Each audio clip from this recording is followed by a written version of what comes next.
Good afternoon, and welcome to the third presentation of our virtual Friends for Life Indianapolis conference. I am Jeff Hitchcock, the president and founder of Children with Diabetes, and we have with us today Gary Scheiner, who will be presenting on carbohydrate counting, and Carrie Sparling, who serves as Children with Diabetes editorial director. Just a couple of quick notes. There are two handouts associated with this webinar. One is the slide deck, which will give you an opportunity to review the slides afterwards or to share with others. And the second is a GoToWebinar instruction if you're unfamiliar with how to use this particular piece of software.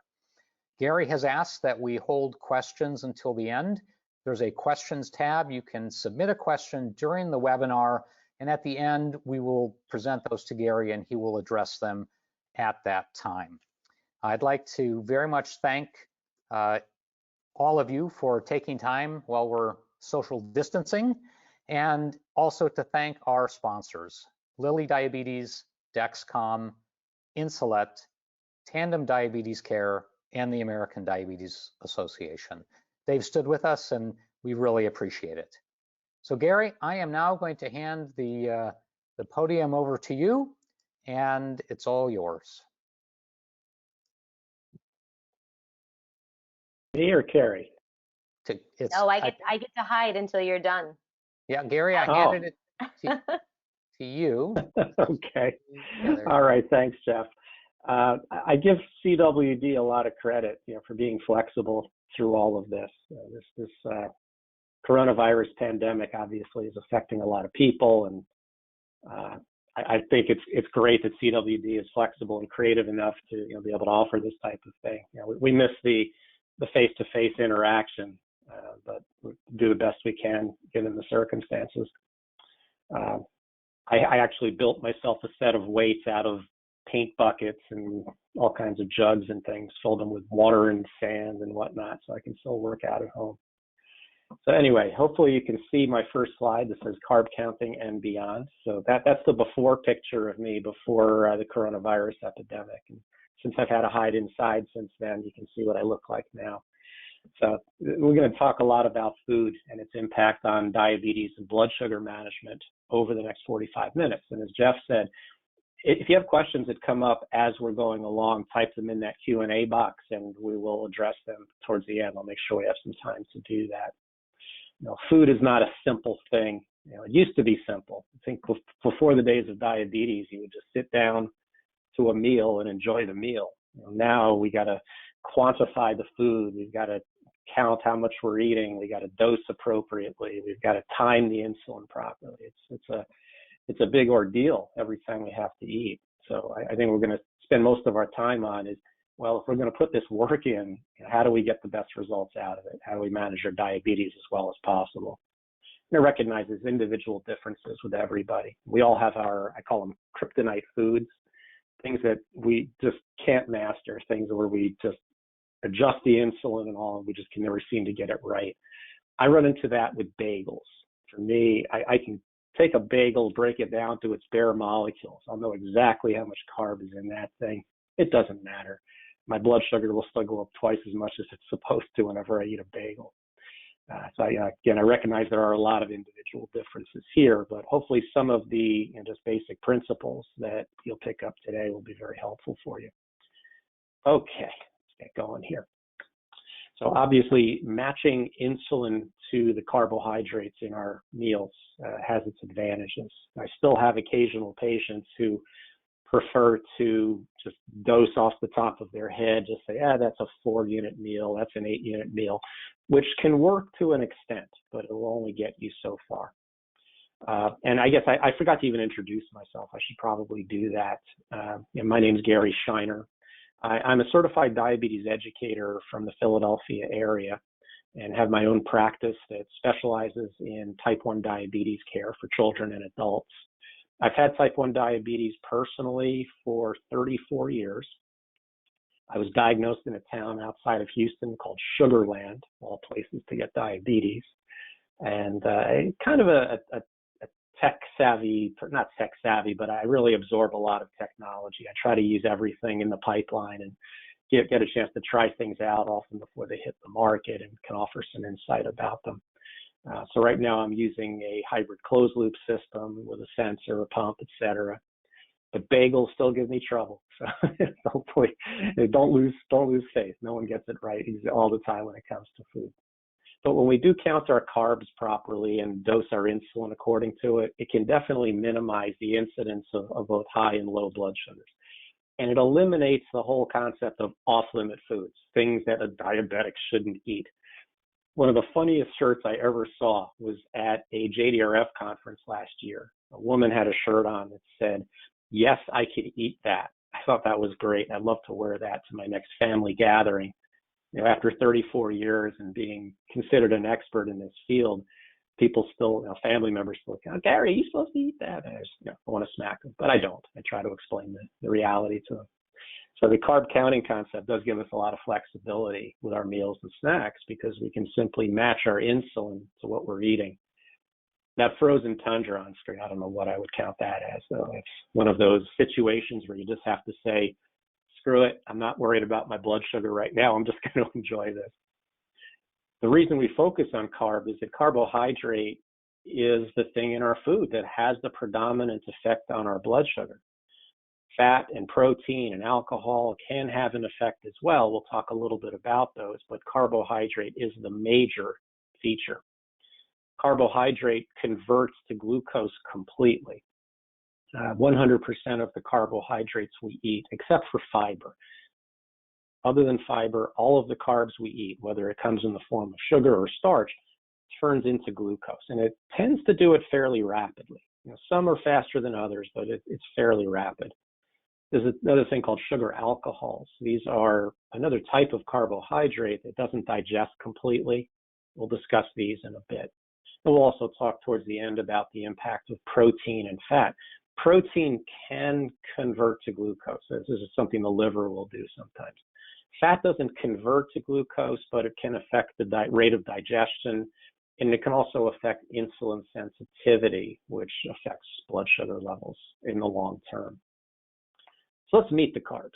Starting out, let's take a look at the simple carbohydrates, which we usually just call sugars. And there's a variety of these. They usually end with the letters OSE, OS. So if you see something on a label that ends with OS, it's most likely a simple sugar.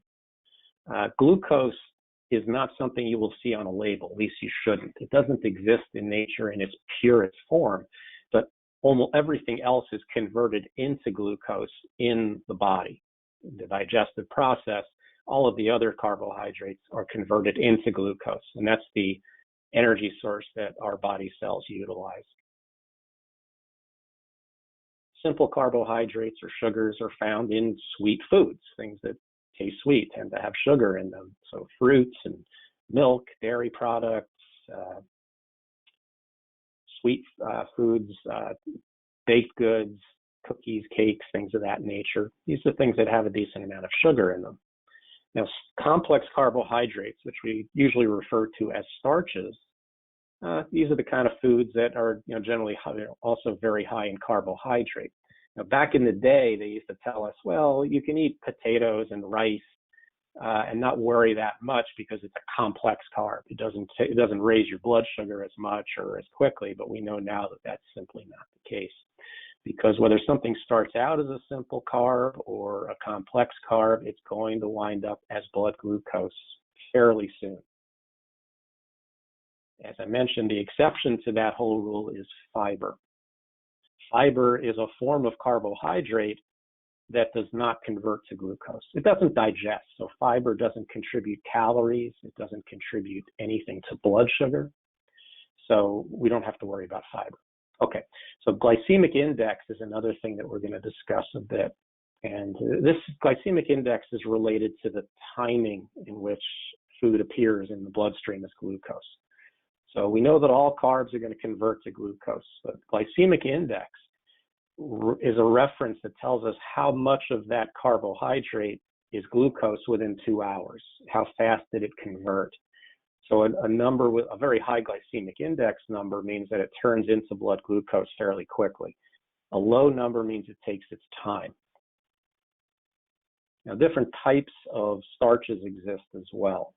We have straight chain starches and branch chain starches. And starch is really nothing more than long strings of glucose molecules linked together. But the form that they take influences how quickly they digest. Branch chain starches are found in most common starches out there: potatoes, breads, cereals, rice. These are made primarily of branch chain starches. Straight chain starches are found in things like beans and nuts and peas. Legumes are made with straight chain starches. Now, I want you to picture 100 straight chain starches. If you pack them together, you can pack them together pretty tightly because they line up very neatly. Now, take 100 different branch chain starches and try to pack them together. They're odd shapes. They don't pack together very cleanly. There's a lot of spaces in between. Digestive enzymes have an easier time breaking apart the branch chain starches because they don't pack together as well. Digestive enzymes take longer to break down the straight chain starches. They kind of start on the outside and work their way into those big bundles. So for that reason, branch chain starches have higher glycemic index values. They spike the blood sugar much faster. The straight chain version take quite a bit longer. So if you consider, again, 2 hours is sort of where they measure glycemic index. High glycemic index foods will be almost completely digested within 2 hours. Medium glycemic index foods will be about half digested, and the low GI foods will only be a partially digested within that 2-hour period. Taking spaghetti as an example. Now, granted, spaghetti's glycemic index can be affected by the type of grain, if it's a whole grain or not. It'll be affected by how over or undercooked it might be. But on average, spaghetti has a glycemic index value of 37. That means that only 37% of spaghetti's carbs turn into glucose in those first 2 hours. The rest is going to digest after 2 hours. So this is a pretty slowly digesting form of carbohydrate. Don't get me wrong, though. If you have 30 grams of spaghetti or 30 grams of potato, the total blood sugar rise will be the same. It's just that one will do it very quickly, one will do it gradually over time. I don't get too hung up on all the numbers associated with glycemic index because there's so many variables. I prefer to just kind of group foods together. We have slower digesting foods, we have faster ones. I mentioned things like bread, potatoes, rice, and cereal, but also most snack foods, chips, crackers, sugary candies. These are very fast at raising blood sugar. The slower stuff are things like pasta, legumes, and that includes nuts, peas, beans, and lentils, salad-type raw vegetables, dairy products, and chocolate. Chocolate is slow because of the fat content, making it digest more slowly. And most other things just kind of blend into the middle. So if we know that all carbs are going to turn into glucose, why do we want to concern ourselves with this glycemic index? Why is it important to consider? Well, it has an effect on satiety. High glycemic index foods digest very fast. They move through the stomach quickly, they absorb quickly, they're not very filling. If you want to feel full, choose lower glycemic index foods. The timing of insulin is going to be affected. The higher the glycemic index, the earlier insulin needs to be given. In most cases, insulin needs to be given 15 to 20 minutes before consuming a high glycemic index meal. With lower glycemic index meals, we often have to extend or delay the insulin. I'll show an example of that in a moment. We can minimize post-meal blood sugar spikes by choosing low glycemic index foods, just making substitutions. When treating lows, we want to use high glycemic foods. We don't want the food to take a long time to digest. We need it working as quickly as possible. During sports, we want to focus on using high glycemic index foods right before and during the workout. After the workout, to prevent a delayed drop, we use lower glycemic index foods. Chocolate milk is a very popular post-workout recovery type drink. And then also when we're interpreting insulin on board, there's a lot of confusion out there now. People often will say, well, I have this insulin on board. It says I shouldn't take any more for my high reading. Is that true? Well, the answer is maybe. It really depends on whether there's food on board to offset the insulin on board.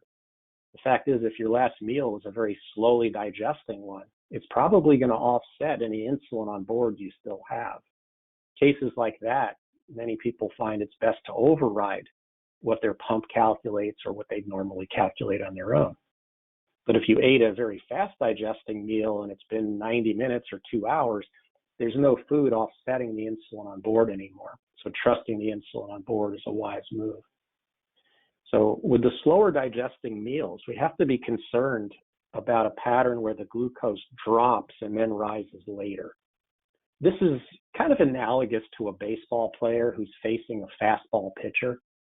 If you wait until the ball's crossing the plate to swing your bat, it's too late. You have to swing the bat early in order to make contact with the ball. So if you get used to a pitcher who's throwing 90 miles an hour and you swing the bat early, he's going to catch on to that. He's going to say, I'm going to fool him now. I'm going to throw a slow ball, called a changeup in baseball.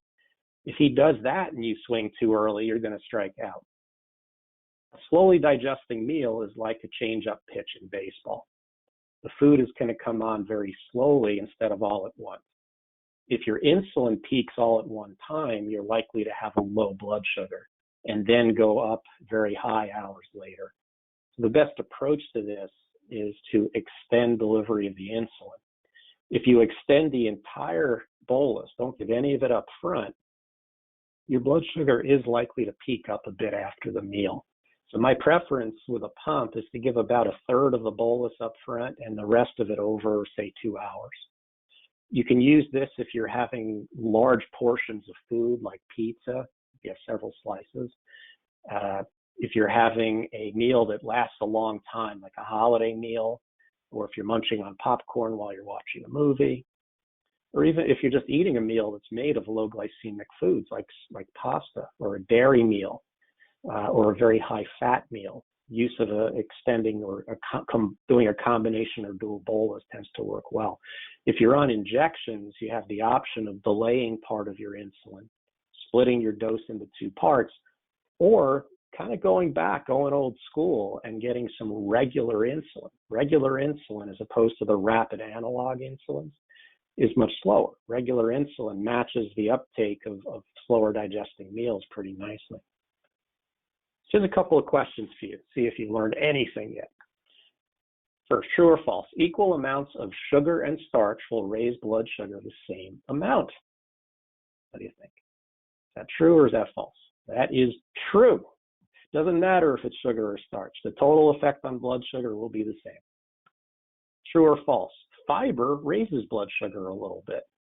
That is false. It doesn't raise blood sugar at all.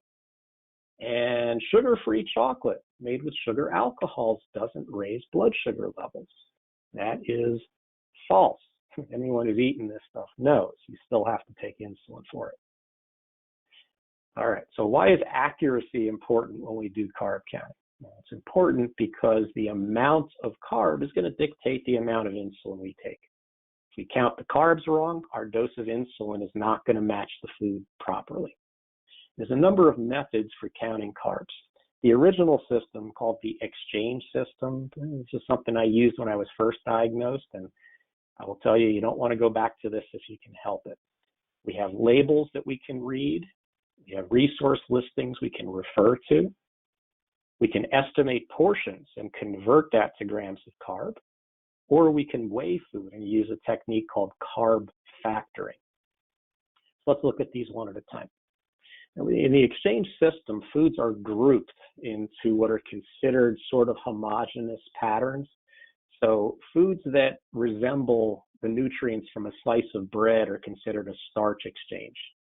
And the trick is knowing how much of each food item constitutes one starch exchange. Well, I'll use fruit as an example. A small apple is considered one fruit exchange. So what would a big apple be? It's hard to guess. A banana is 2 fruit exchanges. A large orange is 1.5 fruit exchanges. So you can see where it gets complicated. A cup of milk is worth 12 grams. A cup of uncooked vegetable is worth about 5 grams. And then meats and fats, we don't count as having carbohydrate at all. So here's where it gets to be fun. Once you figure out how many exchanges are in a food item, you then have to convert the number of exchanges into grams of carbohydrate. It's complicated. It's wrought with errors, and it's difficult to follow. So for the most part, we don't use this exchange system anymore. Nutrient labels are a good, useful tool, though. The government mandates that these nutrient listings be within a certain degree of accuracy, and they're fairly stringent about it. Does it mean it's going to be dead on, exact accurate every time? No, nothing is, but it's going to be very, very close. So when you're looking at a food label, the key things to focus in on, the serving size. It's very important to consider that. I remember going to the airport here and getting a chocolate bar and looking at the label, and it said it was like 16 or 18 grams, and it was a pretty big chocolate bar. The serving size was 1/3 of the bar. Like, how can I even estimate what 1/3 of a chocolate bar is? No one eats 1/3 of a chocolate bar anyway. But do pay attention, because the serving size on the label may not be what a normal human being would eat. The total carbohydrate is very important to look at, as well as the fiber or sugar alcohols, if that's listed, because there are deductions that can be made for that. So on this label, for example, we have a serving size of 1/2 a cup, total carbohydrate of 13 grams. So if you were going to have 1/2 a cup of this item, you would count it as 10 grams, because we also have 3 grams of fiber. So the fiber should be deducted in full from your total carbohydrate. Okay, I mentioned sugar alcohols earlier. These are found in a lot of sugar-free, quote-unquote sugar-free gums, mints, some frozen goods, some cookies and candies. And the thing about sugar alcohols is that they don't digest completely, and they also digest very slowly. About 50% of the sugar alcohol will eventually convert to glucose. And you'll see that item down at the bottom. You got to be careful about eating too much of this stuff, or you'll spend most of the night in the bathroom. Just so you know, sugar alcohols usually end with, I'm trying to think of some of the examples of these. They end with OL, things like sorbitol, mannitol, xylitol, lactitol. Those are sugar alcohols. So if you see them on an ingredients list, you'll know what they are. There are some good books out there with nutrient listings in them, but I think these days, the majority of people are using apps. There are web resources. The USDA list has over 6,000 food items, so it's a pretty good one. Now, the portion estimation method is my personal favorite way of counting carbs. I'm not usually looking things up in a book or online. I've gotten very good at estimating portion sizes. It helps to have a reference size to compare things to. A soda can is 1.5 cups. A softball is about 1.5 cups. A man's fist tends to be anywhere from 1.25 cups to 1.5 cups. A woman's fist is usually about 1 cup, and a child's fist is typically a little less than 1 cup. If you spread your fingers apart, it's usually about an 8-inch diameter for the average adult, and the average palm for an adult is about 4 inches wide. So these are estimates of the carb content of a lot of common foods. If you have a cup of potato, doesn't matter what form, baked, fried, mashed, scalloped, whatever. A 1 cup portion of potato is going to be around 40 grams of carb. So is pasta. A cup of rice is a little higher. That's about 50. A roll is about 25 grams. A typical hamburger roll is a little bit bigger than that. It's closer to 30. A cup of cereal averages about 25. Now, some are a lot higher. Granola type cereals are a lot higher. Some of the puffed cereals are a little bit lower. Fruit is typically around 20 grams a cup. So an apple the size of a woman's fist is going to be around 20 grams. I mentioned earlier vegetables. Raw veggies are around 5 grams a cup, and cooked veggies are about 10. So if you were to have a chef's salad, you may have several cups of raw veggies. You do have to count that. Corn and peas are around 30, beans are around 40. Now with snack foods, rather than using a fist, because they're often in a container of some kind, these you can measure by the handful. And you scoop out a handful of pretzels, it's going to be around 25 grams. Chips will be around 15, popcorn will be around 5. Don't get too excited about the popcorn. I got one of the large popcorns at the movies. It's one of my favorite foods. So I ate the whole thing, got the refill, and brought it home, and started scooping out to measure how many cups. And it was 20 to 24 cups of popcorn in there. So do the math, that's 120 grams of carb. Ice cream's around 35, and cakes are around 45 grams. So again, fruit, remember, is about 20 grams a cup. So we have a piece of cantaloupe, and I think most people would remember you're not going to eat the rind, but compare that to a woman's fist. What we have there is a little bit bigger than a woman's fist. Not much, just a little bit. So I would estimate that cantaloupe to be worth around 25 grams of carbohydrate. Here's some popcorn. Remember, a can of soda is 1.5 cups, and every cup of popcorn is about 5 grams. So what we got here is about 3 cups, about double the size of the soda. So that's about 15 grams worth of popcorn in that container. And here's some cereal with milk. And luckily, the milk container is an 8-ounce, 1-cup container exactly. And we know that milk is 12 grams a cup, so we got that right away. But think about the cereal now. Is that 1 cup? Would that cereal fit in that container of milk? It probably would spill over. We got a little more than a cup of cereal. You got more like 1.5 cups there. So if cereal is 25 a cup, you got around 38 for that, 12 for the milk, for a total there of about 50. So this is where using the portion estimation can be used to estimate the carb counts. There are some other portion estimation tricks that you might find very useful. Sandwiches are called different things in different places. Here in Philly, we call them hoagies, but some places they're subs, they're heroes, they're grinders, but whatever they are, they're all 8 grams an inch. So if you know the length of your sandwich to be 10 inches, it's going to be about an 80-gram sandwich. With pizza, if you take your fingers, put them together like this, a slice of pizza about that size is going to be around 30 grams of carb. And that's for a woman's hand size, or if a man has a smaller hand, it'll be about that. If you got an enormous hand, it's not going to be 30 grams, clearly. So you would just estimate how many hand-sized portions you have.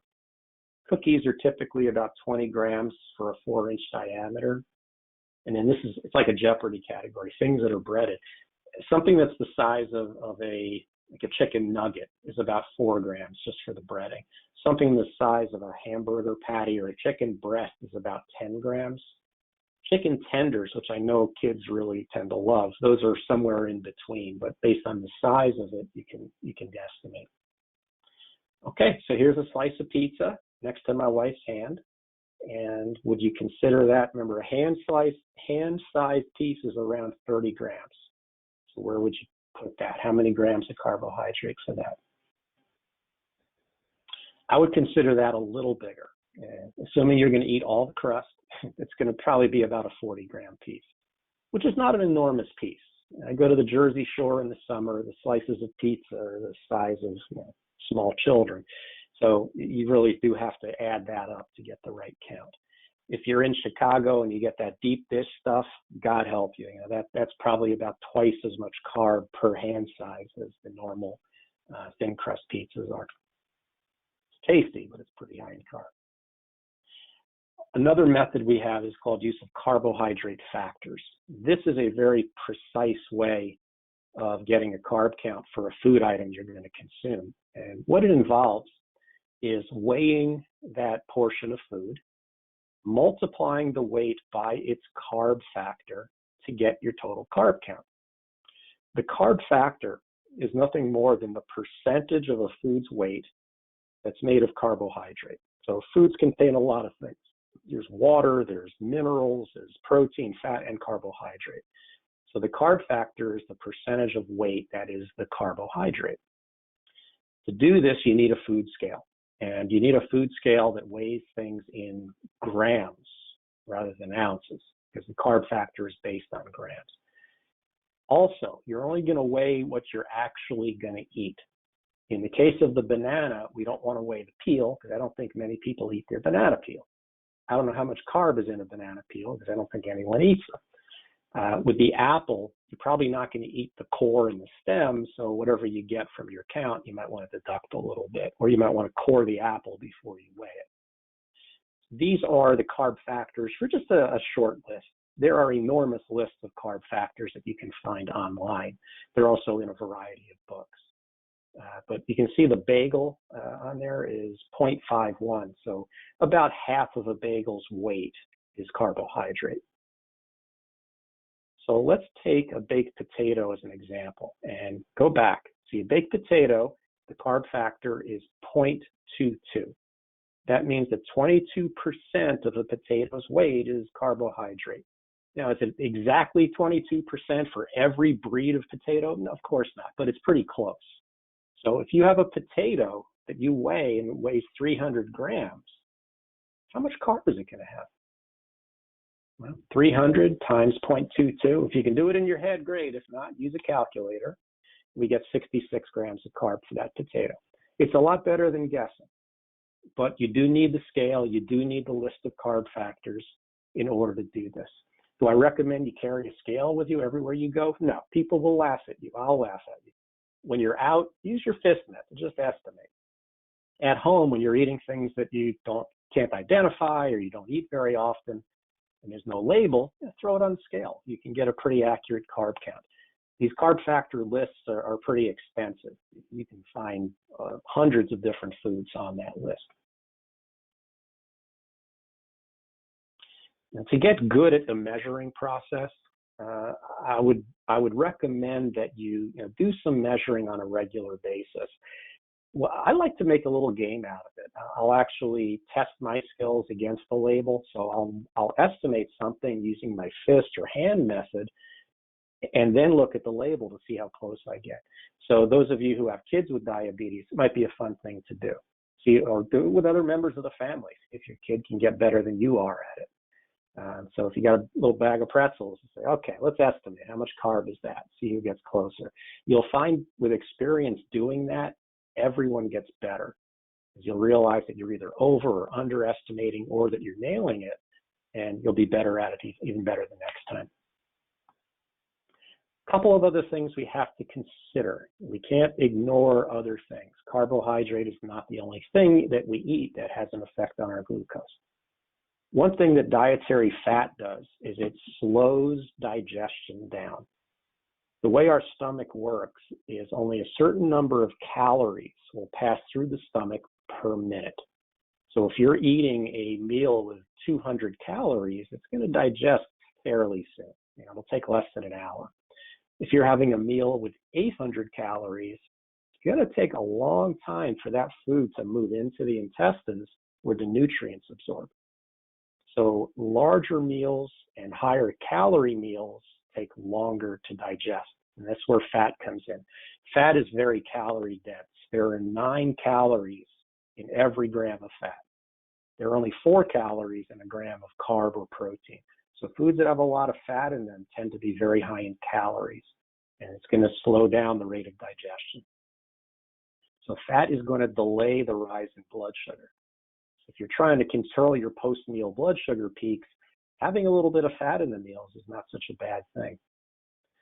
The other thing fat can do is it can cause a temporary state of insulin resistance. Now, insulin resistance is what plagues people with type 2 diabetes.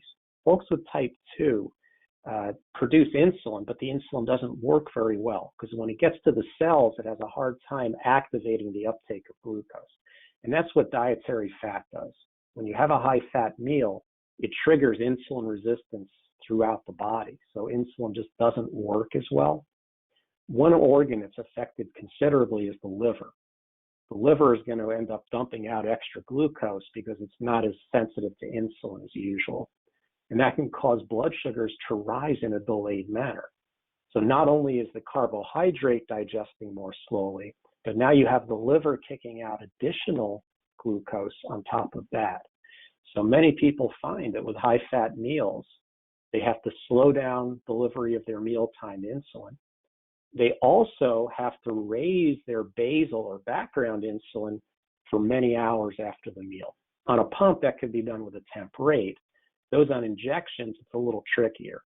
Sometimes we go back to using an older insulin called NPH to try to handle that. And a small amount of NPH can offset the effects of fat pretty nicely. So if you're often seeing these enormous rises in blood sugar after restaurant meals or any high-fat meal, consider this type of an adjustment. How about protein? What's protein going to do to your blood sugar? We used to think it did nothing. And the fact is, with most meals, it does nothing to blood sugar levels. There are a couple of conditions, though, under which protein will absolutely affect the blood sugar. One situation is if you're eating very little carbohydrate. And this is not uncommon now. People on low-carb diets or ketogenic diets can see an effect on their blood sugar from the protein you eat. I mean, you may have seen this if you had just a plate of eggs, or if you eat some cheese, or anything that's just protein and there's no carbohydrate there. You will see some rise in the blood sugar as a result of the protein.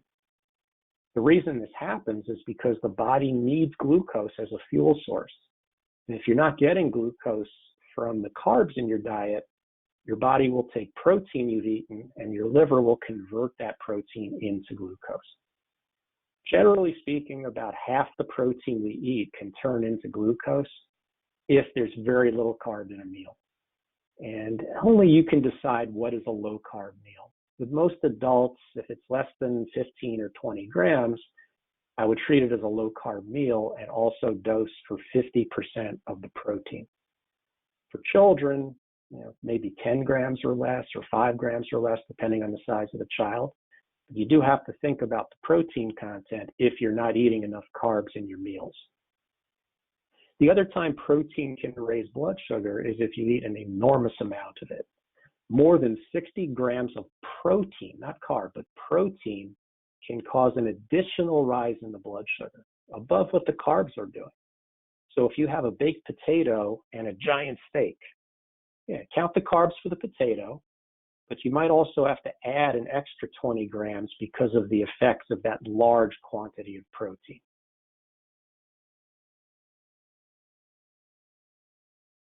All right, so that kind of wraps up what I wanted to discuss with you today.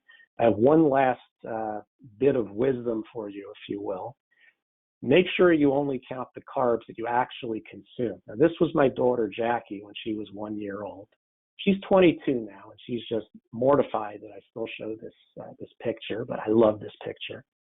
We took her on vacation with us, and the wait staff at the resort found out that Jackie loved pudding.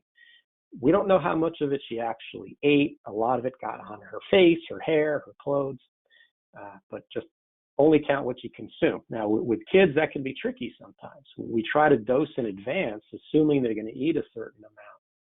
If they don't, you can wind up into trouble with a low blood sugar. You can always supplement with a drink with carbs if you have to, but make sure you're not dosing for things you don't actually eat. Okay. Now, my practice, as I mentioned, it focuses on type 1 diabetes care worldwide. We were actually doing remote virtual consults with our patients for about 15 years. We've been doing this a long time now. So whether you're in Philadelphia or Timbuktu, doesn't really matter. We work with people everywhere. All of my clinicians, all of my staff has type 1 diabetes or has a child with type 1. So we live it.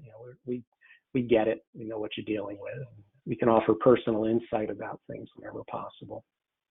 So if you ever need some extra assistance or coaching or guidance with your diabetes management, feel free to reach out. Thank you, Gary. That's all I've got. Yet some questions come up? We have some questions, and Carrie, do you want to be the questioner? I have been brave and taken myself off mute. So are you ready, Gary? All set. Okay. So this one's from Shelby. She said, "Hi, Gary. How do we go about combo bolusing for those of us on a pump with the auto mode feature, such as Medtronic 670G?" Great question. With the 670G specifically, you cannot combo bolus. You can't square bolus. You can't do anything but a normal bolus. So if you feel that you need to extend delivery of that bolus, what you'll need to do is temporarily turn off auto mode, do your combo bolus, wait till it's finished delivery, and then resume auto mode. The one thing about auto mode that can be useful here is that if you did have a higher fat meal, it's going to cause a gradual rise later. It'll usually adjust the basal upwards to accommodate that. But as far as covering slowly digesting meals, it's a bit troublesome. I know that the tandem system still allows you to do an extended bolus up to 2 hours, which is great. So it is one of the limits with the 670G, though. Thanks for that question. And then the next question we have is from Lisa, and I love this question because it actually made me wonder why I'd never wondered this before. Why the difference between corn and popcorn?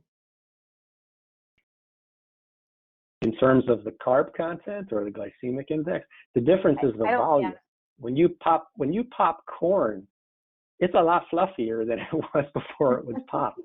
You know, regular corn is like the size of a corn kernel. It's like I often ask people the question, what has more carb, a cup of grapes or a cup of raisins? Obviously, a cup of raisins has a ton of carbs because of the size. You got the same food, instead of having a lot of water mass, it's got none. With popcorn, you got a ton of air mass in the popcorn now. The corn doesn't have all that air mass. That's why there's such a difference. Got it. I just loved it. It was very visual. And then another question we have from Shelby is, what is the difference between total carbohydrates and other carbohydrates on nutrition labels? Okay. Total carbohydrates is everything. Other carbohydrates is usually a subheading underneath that, along with fiber. There may be sugar alcohols. Other carbohydrates could include starches. It's not really defined. It's just something that they put on the label. It's something that's not sugars. If it's not a sugar, then sometimes they'll just call it other carbohydrates. You got me thinking about popcorn now. I got to go make some. Yeah, I think we're all getting hungry. All right. Do we have time for one more, or are we done? Yeah, we have a couple more questions that have just come in. Okay. Gary, so here's the next one from Beth. What is the best practice if your body reacts differently to a certain food like pizza every time you eat that food? And just for reference, best practice was in quotes. Well, this happens. It may just be that that's your kryptonite food. Just look for patterns wherever you can. And if it's something that my team and I do a lot of. We do a lot of, it's like in detective work, pattern analysis. There's always variables coming into play. It may be the physical activity you engaged in earlier in the day is having an effect later when you ate the pizza. It might be that moods or emotions have an effect. It may be that there were lows earlier. It could be the absorption of the insulin is being affected by how long your infusion set is in or where you gave your injection. It could be where the pizza came from. There's a lot of variables to consider. I would also say, though, that you don't have to get it right every time. If pizza is something you enjoy once in a while, and it's kind of a fun thing to eat, a fun family thing to have, if the blood sugars go a little out of control from that sometimes, it's okay. You don't have to be perfect and get it right every single time. It's a little too much to expect. So, like I said with that guy eating the frozen tundra on that intro slide, sometimes you just have to say, screw it, I'm going to enjoy this, whatever it does to my blood sugar. And if you just do that once in a while, there's nothing wrong with that. I like ending on that sort of note. It's very reassuring. Yeah, nobody has to be perfect. Gary Scheiner says, screw it. That's my quote. Eat your pizza, but eat it carefully. Well, I think I don't see any other questions that are in here at the moment. Jeff, am I missing any? Yeah, we had one that came in. My teenage son was diagnosed in January of 2020. During the education process, we were told not to subtract the grams of fiber. Should we? There's different schools of thought on this. I mean, to be technically dead on accurate with your carb counts, you should deduct the fiber no matter how many grams there are. The question is it really necessary, though? If your child weighs 50 pounds and is really sensitive to every carb, I would say, yeah, you should try to get as accurate as you can. if your child weighs 200 pounds or 180 pounds and isn't that sensitive to every little bit of carb, if you're off a few grams one way or the other, it doesn't matter. It's probably not necessary.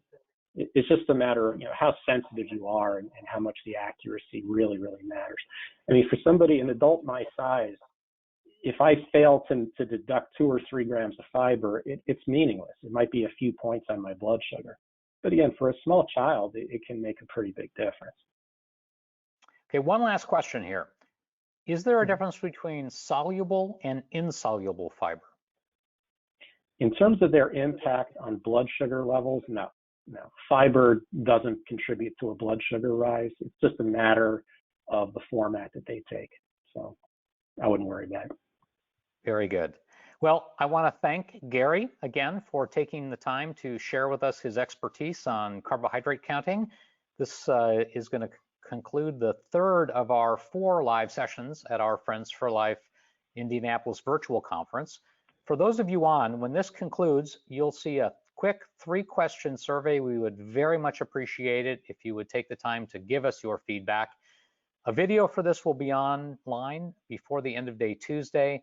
And once again, I'd like to thank our sponsors, Lilly Diabetes, Dexcom, Insulet, Tandem Diabetes Care, and the American Diabetes Association. We really appreciate their support.